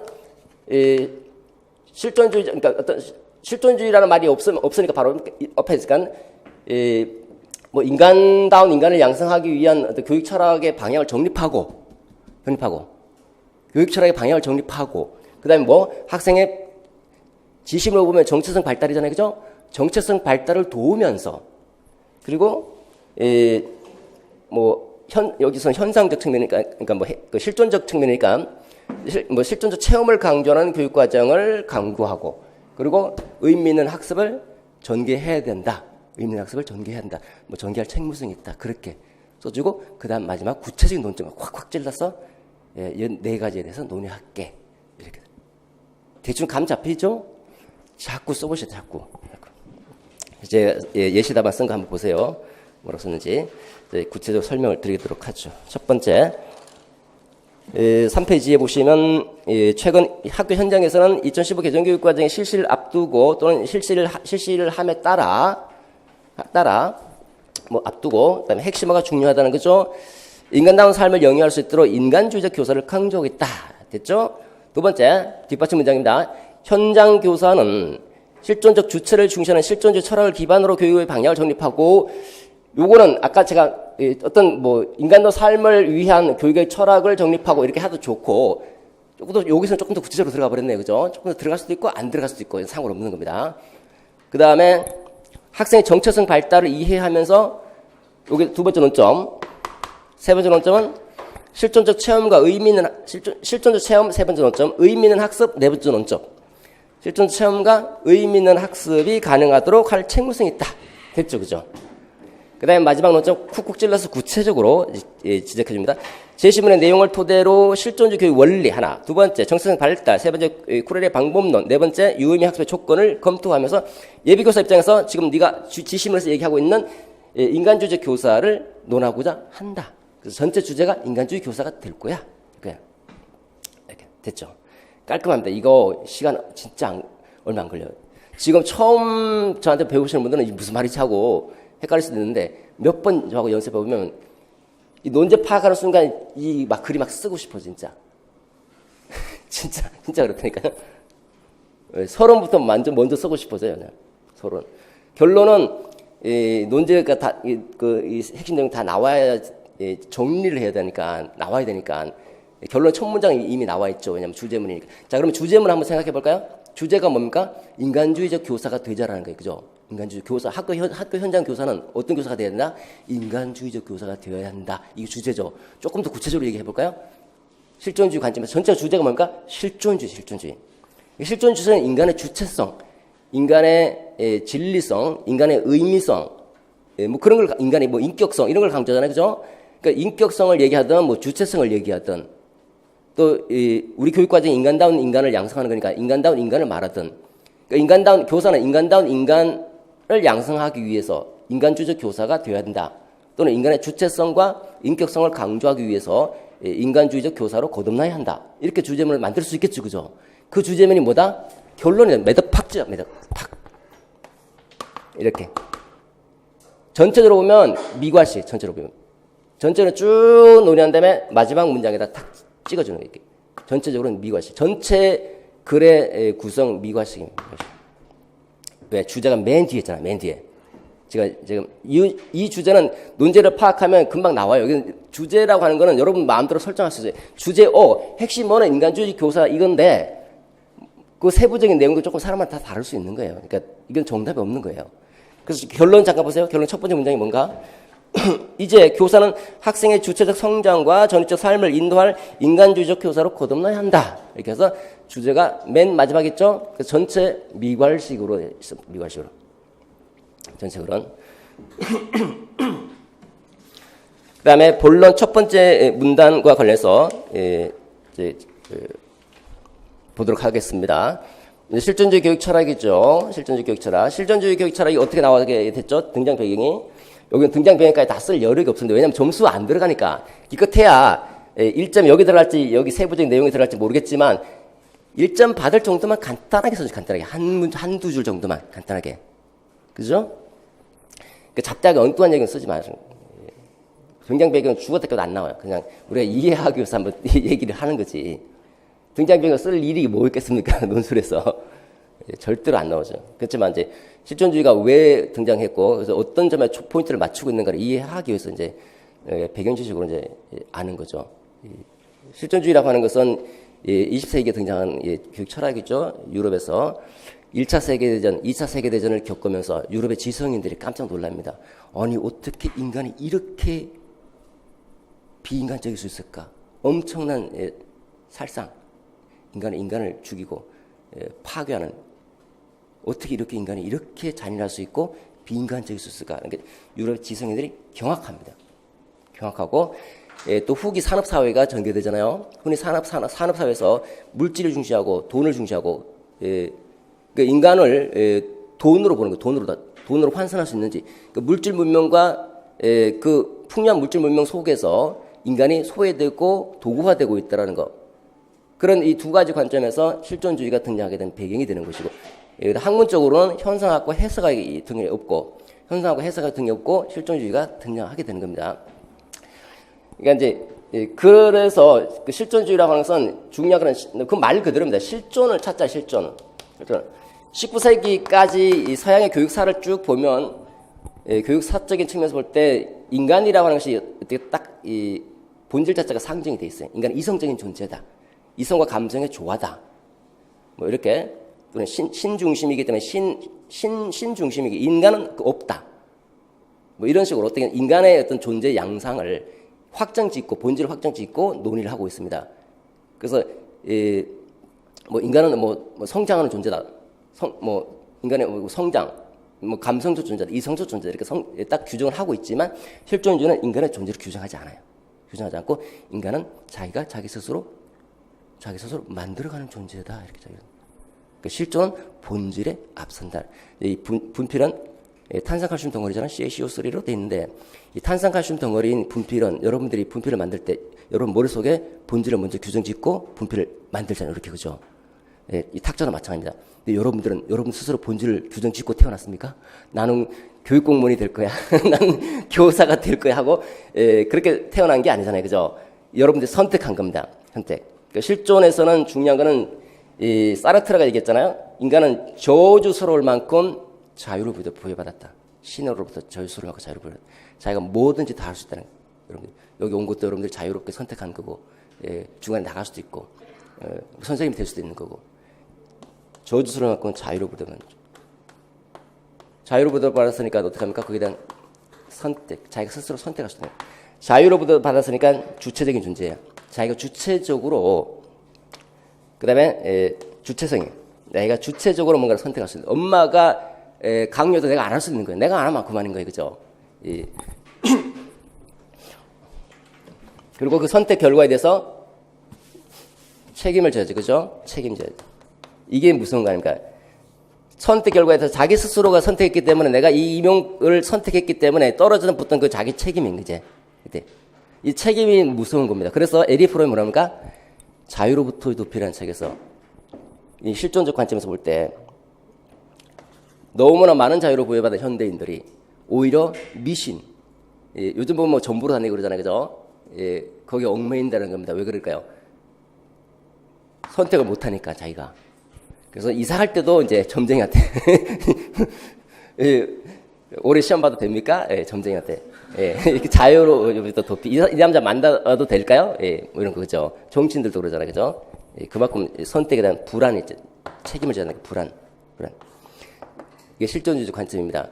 이와 같은 실존주의적 관점이 교육 철학으로 발견된 게 실존주의 교육 철학이죠. 실존주의 교육 철학에서는 실존주의 등장객이 뭐라고 했습니까? 비인간화, 인간 소외. 학교도 똑같으라는 거예요. 학교도 학교와 선생님과 학생의 관계가 도구적이라는 거예요. 도구적이라는 말은 수단이라는 거예요. 수단. 그 만남의 교육 철학을 얘기하고 있는 부부가 이렇게 나와 너라고 책이 있거든요. 저는 학교 다닐 때 이거 읽으면서 처음에는 수필책인 줄 알았어요. 막 얇아서. 몇 장 넘기면서 깜짝 놀랐습니다. 뭐가 이렇게 어렵지?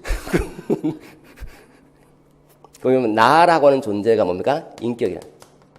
나라고 하는 주체. 주체와 주체 간에. 다른 말하면 인격과 인격 간에. 나와 너의 만남이잖아요? 나와 너. 인격과 인격 간에, 주체 간의 만남이 있을 때, 이때 진정한 교육이 있다는 거예요. 교육이라고 하는 것은 인격적 만남이 있을 때 교육이 있는 것이다. 근데 학교 현실을 봤더니 그렇지 않더라. 인격 대 인격이 아니라 주체 대 주체가 대상으로 전락되고 대상. 대상이라는 말은 뭔가 수단, 객체. 주체와 객체의 관계. 주체와 대상의 관계. 대상적 관계, 객체적 관계. 인격적 관계가 아니라 대상의 관계는 어떤 관계입니까? 나와 이희 두의 관계가 아니라 이희 조의 관계입니다. 나와 그것의 관계. 그것은 대상, 객체. 그러니까 선생님은 학생들이 있기 때문에 자기가 월급 받는 대상이 되는 것이고 학생은 선생님이 있기 때문에 선생님을 통해서 성적을 잘 받고 대학을 진학할 수 있는 도구가 되는 겁니다. 교사와 학생의 사제간의 관계가 이렇게 도구적 관계, 수단적 관계가 있다는 거예요. 그게 나와 그것의 관계다라는 거예요. 자, 이렇게 이제 이런 얘기를 합니다. 그래서 여기서 강조하는 게 바로 나와 너의 인간적 관계, 인격적 관계로 거듭나야 된다 해서 인격적 관계를 강조하고요. 그리고 여기서 주체성 강조하죠. 마찬가지로 하나하나의 개개인의 자유로운 존재인 개성적 존재. 누구나 다 개성이 있다는 겁니다. 다. 틀에 박힌 인간이 아니라 실존은 본질이 앞선다. 내가, 사르트르가 그런 얘기하죠. 인생 거 별거 아니야. 보시면, 누구나 태어나고 누구나 죽는 거는 다 똑같다는 거예요. 태어나고 죽는 건 똑같은데, 신이 인간에게 한 일은 그냥 던져놓은 거. 인간의 이 세계에 살도록 던져놓은 것밖에 없다. 거기서 신의 임무는 끝났다. 근데 누구는 거지가 되고, 누구는 교사가 되고, 누구는 뭐 정신이 되고, 왜 그런가? 그건 자기가 선택했기 때문에 선택. 그래서 인생, B와 알파벳 B와 birth, death, B와 D 사이에 있는 C와 같다. 그죠? 초이스. 초이스에서 달라진 데서 선택. 그러니까 사람들이 다 이렇게 자기가 개성적 주체적인 존재가 자기가 스스로 잘 만들어서 교사가 되고 공무원이 되고 이렇게 자기가 만들어간다는 거예요. 그래서 실존이 본질을 만들어가는 거예요. 이렇게. 그러니까 그만큼 주체성, 개체성, 객체성, 개성, 주체성을 강조하게 되는 거예요. 그리고 만남의 관계는 인격적인 관계. 그리고 이를 통해서 뭘 합니까? 인간다운 인간을 만들어내는 거예요. 그죠? 전인적 인간. 제발 비인간화 되지 말자. 인간다운 인간. 인간다운 인간, 전인적 인간을 만들어내자. 이런 사상들이 이 교육으로 쭉 들어오게 되는 겁니다. 그리고 이 과정에서 뭐 대화도 하고 대화의 관계, 또는 뭐 비연속적, 우리가 보면 이제 뭐 교육 심리학에 보면 이제 발달 이론 말고 뭐 성장적 교육관이든 뭐 또는 이제 행동주의 관점에서 보면 이 성장이라는 게 어떻습니까? 이렇게 점진적으로 성장하잖아요, 그렇죠? 점진적으로 성장하는데 이 실존주의에서는 인격적으로 만나면 사람이 인격적으로 대화해. 근데 이제까지 인격적으로 대화한 사람이 한 번도 없었어요. 학교 다니면서 선생님이 맨날 뭐 구박하고 뭐 이렇게 얘기했다. 근데 어느 순간 어떤 선생님이 부임해 왔는데 그 선생님이 내 목소리를 다 들어주고 내 아픈 점을 다 들어주고 감싸주고 이렇다는 겁니다. 그 순간 이 학생이 확 바뀌는 거예요. 확 달라지는 거예요. 갑자기 달라져요. 망나니처럼 범죄나 저지르고 막 그러 다니는 애가 경찰서에 끌려가서 엄마가 이제 옵니다. 엄마 아무 말도 안 하고 눈물 흘리고 그 애기 앞에서 그 애가 갑자기 깨달아요. 완전히 달라집니다. 이게 뭡니까? 비연속적, 단속적, 끊어진다. 단속적 성장. 갑자기 비약적 성장. 비약, 날비자. 난다. 비약적 성장. 이런 걸 강조하는 게 이거다. 이렇게 이제 교육 원리로 나오는 겁니다. 교육 원리로. 자, 어쨌든 이제 간단하게 설명드렸는데, 실존주의라고 하면서 이렇게 실존의 주체성, 개체성, 개체성, 주체성, 이를 통해서 인간다운 삶 또는 전인적 삶을 만들자, 전인적 삶을 형성해주게 하자라는 게 기본적인 실존주의 그 철학 이론이다라는 거죠. 그래서 그렇게 보면 어떤 점에서 그렇게 살필 수 있는가, 제시문을 잘 보시면, 제시문에 아까 우리가 살폈던 것처럼 두 번째 문단이죠. 제시문 두 번째 문단은 뭐 인격적 관계니, 대상적 관계니, 뭐 인격적 소통이니, 인간 형성의 관계니 이런 얘기가 나와 있죠. 그러니까 학교장의 발언 중에서 이 얘기가 바로 실존주의다 이렇게 생각을 해볼 수가 있을 겁니다. 그러면 요 쓰는 방법 첫 번째, 교육 철학이 학교장의 그 발언 내용의 교육 철학이 뭐냐라고 했으니까 첫 번째 학교장의 발언 내용의 교육 철학은 실존주의다, 그죠? 실존주의 A라고 하겠습니다. 실존주의다. 두 번째, 실존주의가 뭔데? 실존주의는 실존주의다. 실존주의다. A라고 합시다. 그 실존주의에 대한 설명입니다. 실존주의는 이것이야. 이거. 여러분 이게 연역적으로 규정하면 어떻습니까? 모든 인간은 죽는다. 소크라테스도 인간이다. 따라서 소크라테스는 죽는다. 이렇게 그죠? 대전제, 소전제, 결론. 소전제는 뭡니까? 소전제가 제시문의 내용이잖아요. 그죠? 제시문의 내용이, 실존주의는 이거야. 제시문의 내용은 실존이야. 따라서 제시문,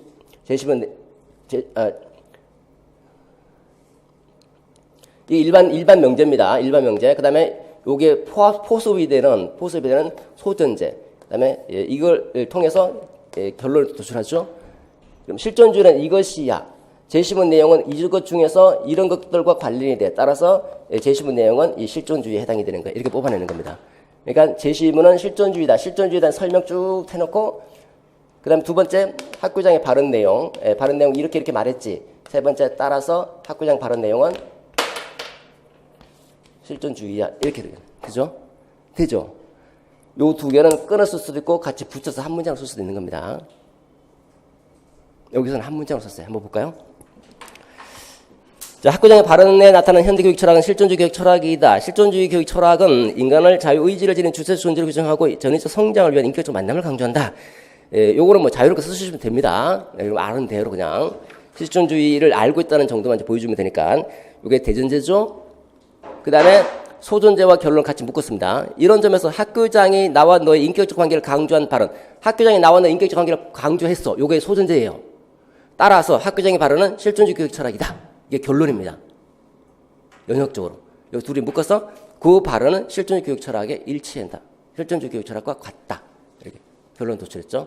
이렇게 연역적으로, 논리적으로 뽑아내는 연역법. 논리적 관계. 됐죠?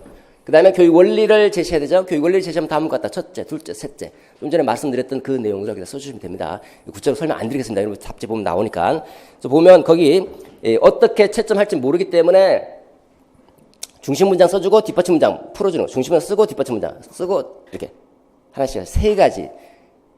몇 개? 세 개 쓰라고 했잖아요. 그죠? 그럼 세 개만 쓰십시오. 세 개.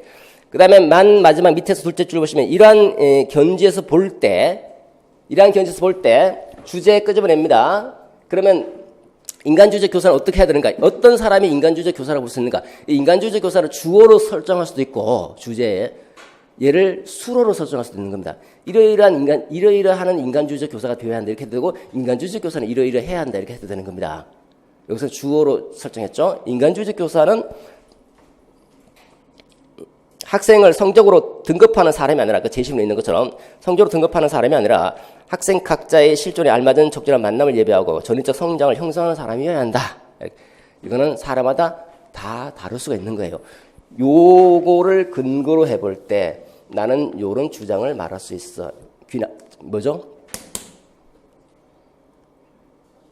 두 갈식이에요. 미괄식이에요. 미괄식. 요 문단은 미괄식 문단. 요 문단도 미괄식 문단. 미괄식 문단. 전체 문단도 미괄식. 전체 문단 주제가 결론이 나오죠. 결론. 그죠? 예.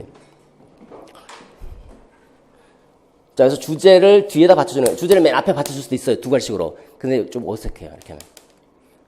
예, 이 내용을 주제와 연계시켜야 되니까 이거를 근거로, 다시 얘가 근거됩니다. 얘를 근거로 해서 얘 주장을 뽑아내는 겁니다. 이제. 그래서 이 주장 뽑아낸다는 접속어가 필요하겠죠? 접속부사 따라서, 그러므로 이렇게 뽑아내는 겁니다. 근데 따라서 그러므로 하면 요 앞에 있는 내용하고 같이 막 혼동이 될 수 있으니까 그냥 이 전체를 묶어버리는 말. 이런 점에서 볼 때, 이런 견지에서 볼 때, 이를 토대로 해볼 때, 그래서 이 전체를 다 묶어버리는 표현을 써주면서 인간주의 교사는 이러이러해야 돼. 이렇게 뽑아요. 오늘 정말 좋은 거 배우고 갑니다. 예. 이게 설명하는 사람 아무도 없을 거예요. 이게 설명할 수도 없고, 또, 이거 말고도 논술 방법이 굉장히 많습니다. 예. 여러분들 득점할 수 있는 부분만 제가 말씀드리는 겁니다. 그 다음에 두 번째 문단이죠. 자, 두 번째 문단은 마시아 정체감 지위 이론이잖아요. 그 첫 번째 문장 잠깐 보세요. 첫 번째 문장은 교사가 학생의 전인적 성장을 예비하기 위해서는, 자, 앞에 주제가 이제 전인적 성장을 하자라는 거잖아요. 그러니까 전인적 성장을 예비하기 위해서는 학생의 정체성을 먼저 파악해야 한다. 그죠? 우선적으로 이해할 수 있어야 한다. 그 다음에 뭐가 나왔다는 거예요? 정체감에 대해서 얘기해 줄게. 첫 번째 문장, 도의 문장. 그러니까 본론 첫 번째 문장과 두 번째 문장을 논리적으로 매끄럽게 연결하기 위해서 도의 문장 써준 거예요. 써준 거. 물론 안 써도 돼요. 예, 쓰면 더 좋고. 그러니까 문단과 문단이 유기적으로 연결되고 있다는 걸 보여주는 거예요. 딱딱 토막처럼 끊어져 있는 게 아니라 유기적으로. 요 한 문장 써주고, 그 다음에 이제 본격적으로 들어가야 되겠죠? 마샤의 정체감 지위 이론에서 간단하게 설명합니다. 거기 있는 것처럼, 위기와 참여를 기준으로 해서 네 가지로 말했다. 그죠? 네 가지. 다 아시는 내용이죠. 정체감, 혼미, 유예, 확립, 유실이 그것이다. 이렇게 이제 설명해 주는 거죠. 위기를 겪었느냐, 그리고 참여를 했느냐, 그걸 기준으로 해서, 설명하는 거죠. 그래서 예를 들어서 이제 이렇게 보면 위기가 있다. 참여를 했다. 참여를 하지 않다가 참여를 했다. 위기가 없다가 위기가 있다. 그 위기도 안 겪고 참여도 하지 않는다. 그러면 정체가 혼미 상태죠, 그죠? 혼미 그리고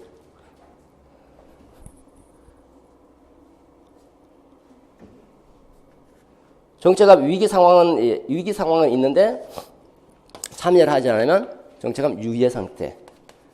정체가 위기도 있고 참여해서 열심히 자기를 찾고 그리고 자기를 확립하면 정체성 확립이 되겠죠. 근데 위기는 겪지 않았는데 열심히 공부하는 애들 있죠. 이게 정체가 패스 상태 또는 유실 상태라고 하는 거죠. 유실 상태, 그죠? 보통 이 정체 확립은 유예기를 겪으면 당연히 이제 확립이 됩니다. 근데 이것도 중간에 왔다 갔다 하게 돼요. 패스 상태.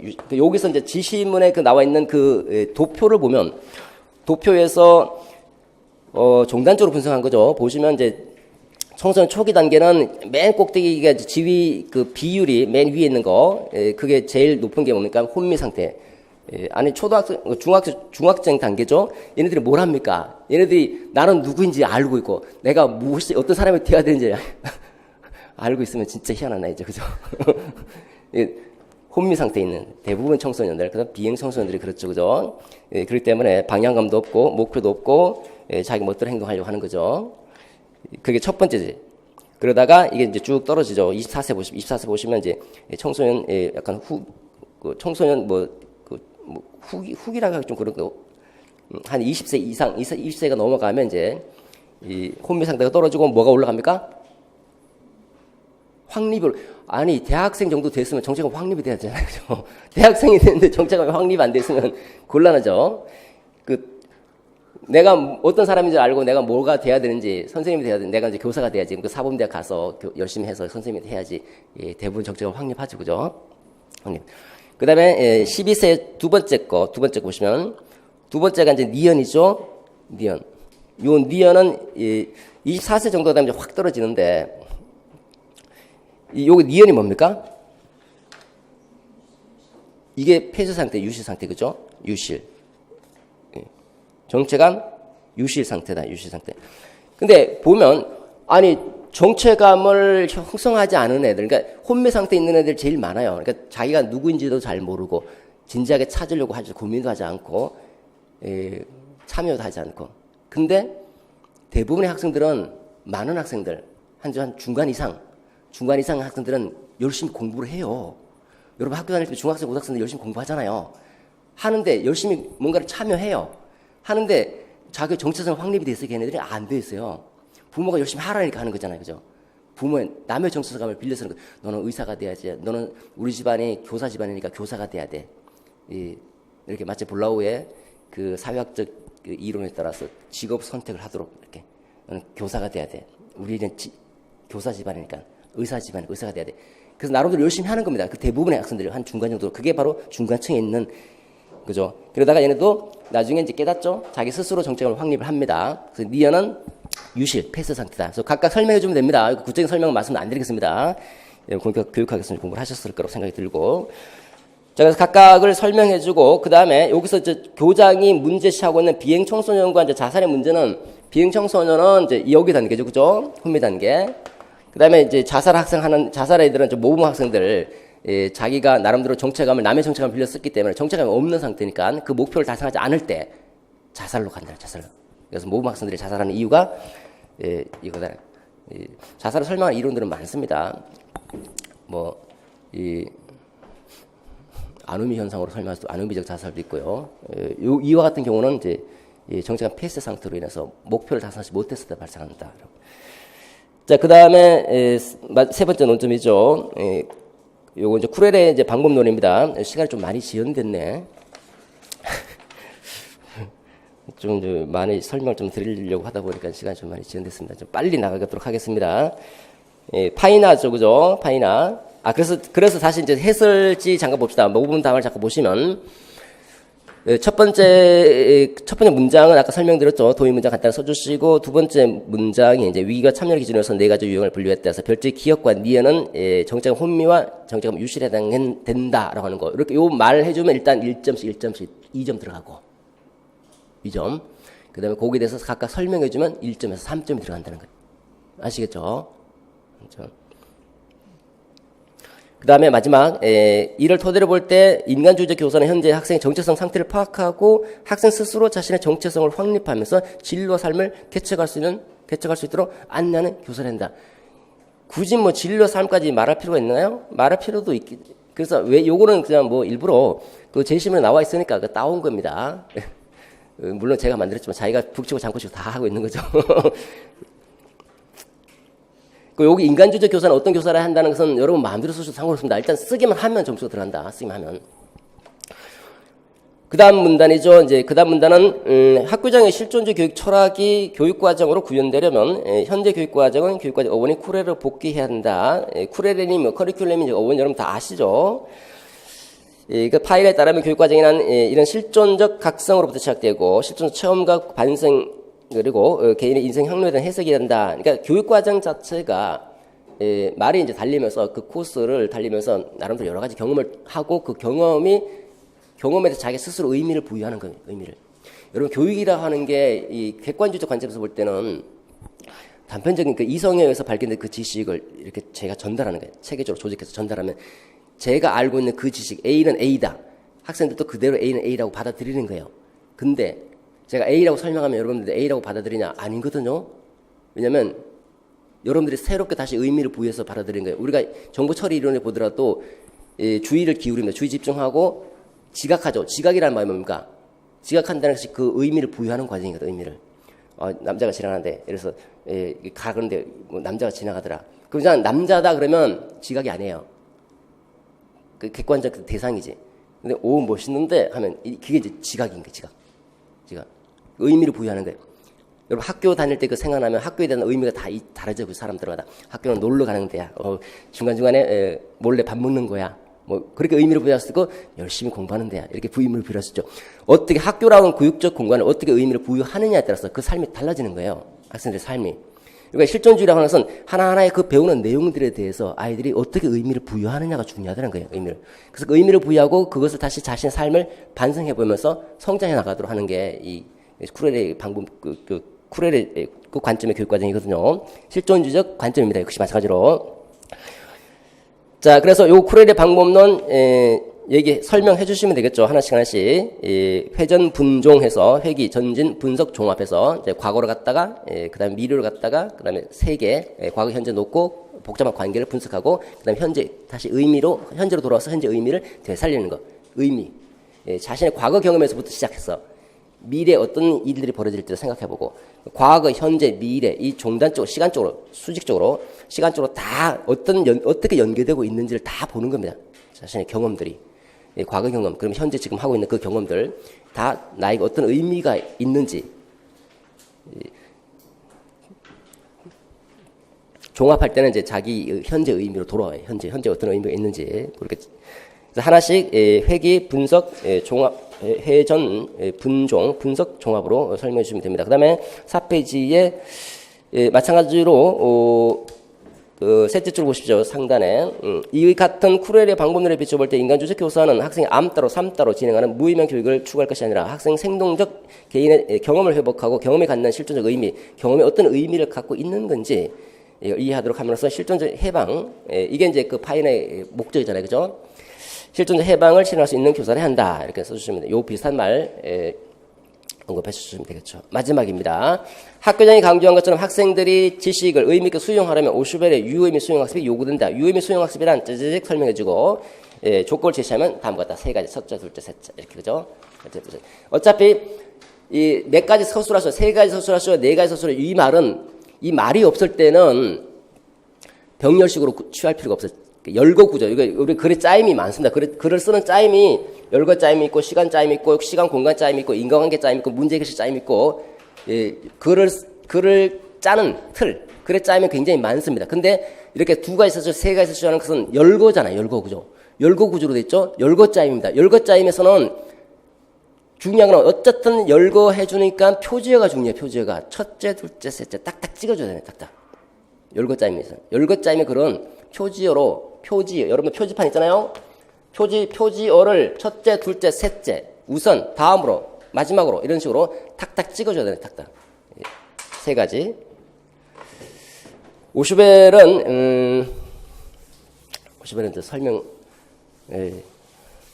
간단하게 설명드리겠습니다. 그냥 오슈벨이 보기에는 그 당시에 그 브루너의 그 발견학습이 풍미했던 그 당시 사회 학교 현장에 직접 가봅니다. 가봤더니 실제로 발견학습이 잘 하고 있는지 잘 되고 있는지 봤더니 전부 다 설명식으로 하고 있더라. 전부 다.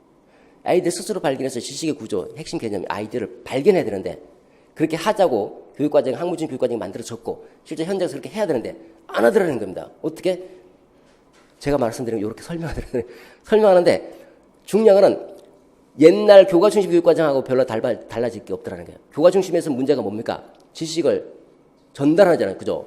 주입하고 암기하고 암송하고 반복 훈련. 그러니까 지식이 교과가 교과답게 가르치지 못한 거잖아요. 수학은 수학답고 국어는 국어다워야 되는데 수학을 암기 과목. 수학이 암기 과목입니까? 물론 사람에 따라서 암기 과목이 될 수도 있겠죠. 우리 교육과정은 암기 과목이 될 수가 있어요. 잘 암기하면 좋은 점수 받을 수 있는데 수학은 수학답게 가르치고 물리답게 가르쳤는데 그렇게 안 가르치더라는 거잖아요. 그러니까 그렇게 가르치자는 게 뭐예요? 학문의 기재에 있는 지식의 핵심 개념들을 이거를 구조화해서 그걸 이해하고 그걸 아이들이 발견하도록 하고 발견해서 그거로 세계를 보자는 거잖아요. 물리적 세계를 보고. 그러니까 어차피 강의식으로 할 바에는 이렇게 하지 말자는 거예요. 이렇게 하지 말고 의미있게 애들이 선생님 설명하더라도 의미있게 수용할 수 있도록 유의미 수용학습을 그래서 나온 게 유의미 수용학습입니다. 어떻게 하면 유의미 수용학습이 되는가? 애들의 머리를 먼저 보라는 거지. 애들의 머리 인지구조. 애들의 인지구조. 인지구조는 이렇게 돼 있다는 거예요. 이렇게. 이 사람의 인지구조는 이 사람이 말하는 인지구조 스키마는 지식체계 똑같은 말입니다. 지식체계다 이렇게 말을 합니다. 자기가. 지식체계.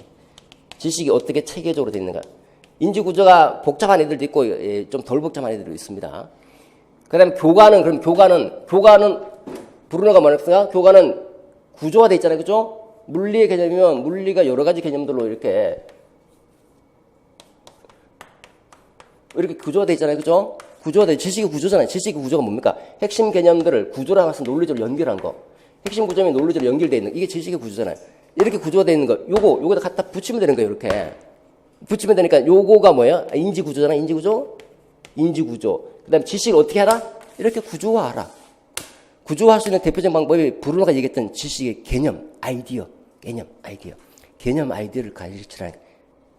그래서 학습과제라는 거. 학습과제가 이제 배우는 교육 내용이잖아요. 학습과제는 어떻게 한다? 이렇게 명제 중심으로. 핵심 개념들 명제 중심으로. 왜 이렇게 해야 되느냐? 이게 핵심 과제가 실사성과 구조성을 가져야 된다고 그러거든요. 실사성과 구조성을 가질 때 논리적 유의미가를 갖는다 이렇게 얘기합니다. 논리적으로 의미가 있다. 논리적으로 의미가 있다는 말은 무슨 말입니까? 논리적으로 의미를 갖는다. 의미가. 논리적으로 의미가 있다. 의미성.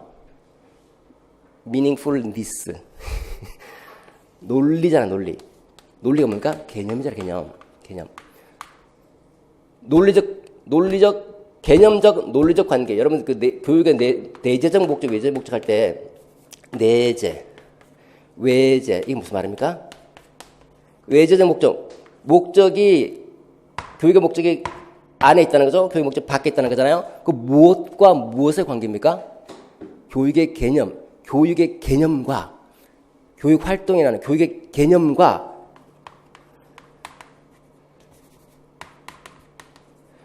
지금 하고 있는 그 활동이 실제 하고 있는 활동이 이 개념과 지금 하고 있는 그 활동이 개념적으로 연결되어 있느냐, 개념적으로 논리적으로 연결. 그래서 이걸 뭐라고 하니까 개념적 논리적 관계. 얘는 사실적 경험적 관계 이렇게 얘기하잖아요. 들어봤어요?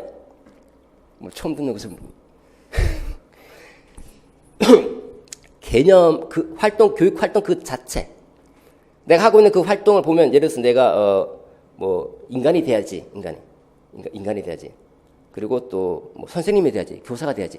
교사가 되는 거는 사실적으로 교육과는 관계 있어요. 교육의 개념을 파헤쳐 보면 개념적으로 연결이 안 되죠. 연결이 안 되잖아요. 어떻게 교사가 되는 거하고 교육하고 관계가 있습니까?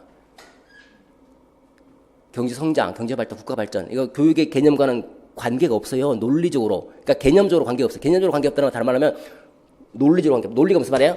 연결된다, 연결. 지식의 구조라잖아요. 구조. 기본적 개념 아이디어가 어떻게 있다? 논리적으로 연결됐다. 구조는 논리적으로 연결됐다는 거예요. 논리적으로.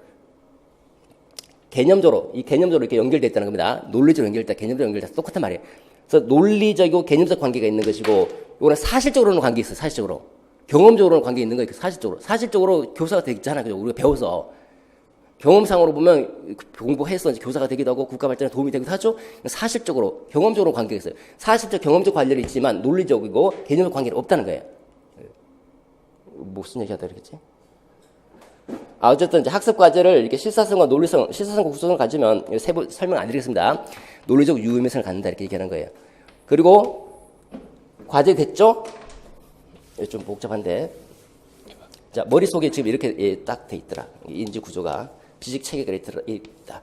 자 과제가 여기 있죠? 과제 인지 구조 학습 과제입니다. 과제 이 둘을 요 과제 중에서 이제 요렇게 돼 있더라. 과제가 요렇게 논리적으로 체계적으로 조직하는 거예요. 실사성과 구성을 갖고 요 과제를 여기다가 갖다 붙여야 돼요. 여기 붙는 게 나을까요? 여기 붙는 게 나을까요?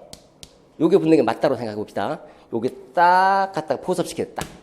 요 포섭시키려고 하는 학습 태세. 이게 누가?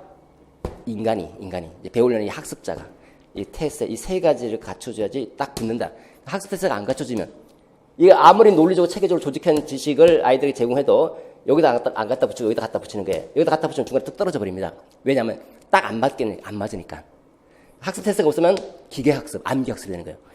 인지구조 속에 이게 지식체계 이게 없어요. 아무리 갖다 붙이려고 안 붙죠? 기계학습, 암기 억지로 외워야 되는 거고. 이렇게 있는데 교사가 요거 제시할 때 이렇게 제시해버리네? 안 붙죠, 그죠? 체계적으로 논리적으로 조직이 안 돼 있으니까. 세 개 하나라도 안 갖춰지면 기계학습, 암기학습이 된다는 거예요.